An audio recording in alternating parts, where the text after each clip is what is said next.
Assalamualaikum warahmatullahi wabarakatuh. Perkenalkan, nama saya Nurul Miftahul dengan NIM 2010-91005 dari Prodi Ilmu Komunikasi Universitas Aisyah Yogyakarta. Pada kesempatan kali ini, saya akan membahas mengenai dialektika akal dan alam semesta. Pengertian dialektika. Dialektika atau dialektik berasal dari kata dialog yang bermakna komunikasi yang sifatnya dua arah. Penyebutan dialog ini sudah muncul sejak zaman Yunani kuno. Seorang ahli bernama Plato mendefinisikan dialektika merupakan istilah yang digunakan untuk menggambarkan argumen filosofis yang melibatkan dua pihak yang berlawanan. Dialektika dapat diartikan sebagai sarana untuk menyampaikan argumen kepada pihak lawan, untuk mendapatkan feedback atau umpan balik dari sisi yang berbeda.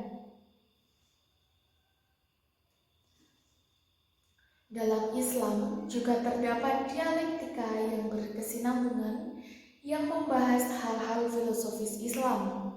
Misalnya ketika muncul sebuah perdebatan mengenai prapenciptaan manusia di bumi yang sudah dijelaskan dalam ilmu Al-Quran,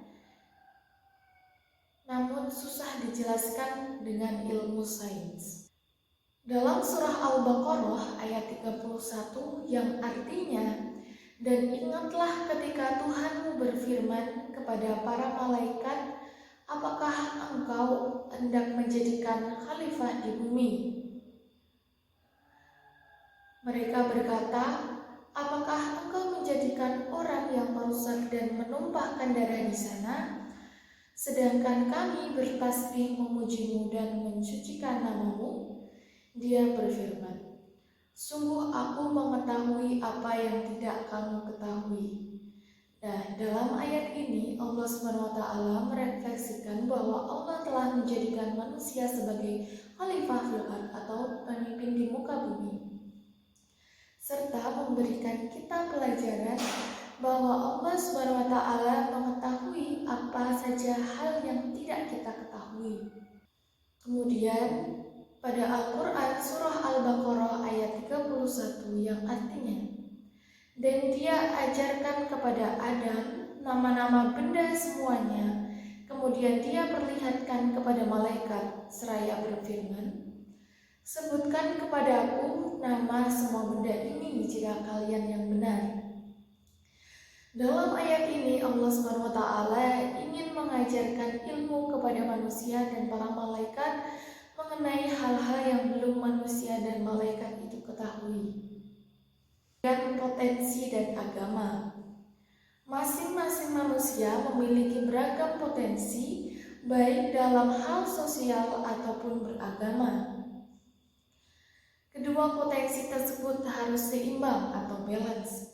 Misalnya ketika bersosial harus banyak-banyak mencari relasi atau hubungan untuk mencari pengalaman atau sharing dengan banyak orang.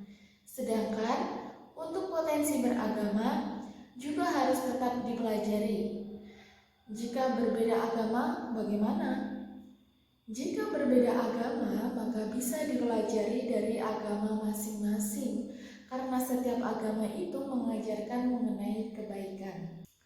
Sejarah awal penciptaan manusia di muka bumi diawali dengan penciptaan Nabi Adam alaihi salam dan Siti Hawa. Kemudian Nabi Adam alaihi salam dan Siti Hawa memiliki putra-putri kembar. Putra-putri pertama bernama Habil dan Labuda, sedangkan kembar di kelahiran kedua bernama Qabil dan Iklimah. Kemudian di antara kedua saudara kembar tersebut dinikahkan, Habil dengan Labuda dan Qabil dengan Iklimah. Namun Qabil tidak suka dijodohkan dengan Labuda karena tidak cantik seperti Iklimah.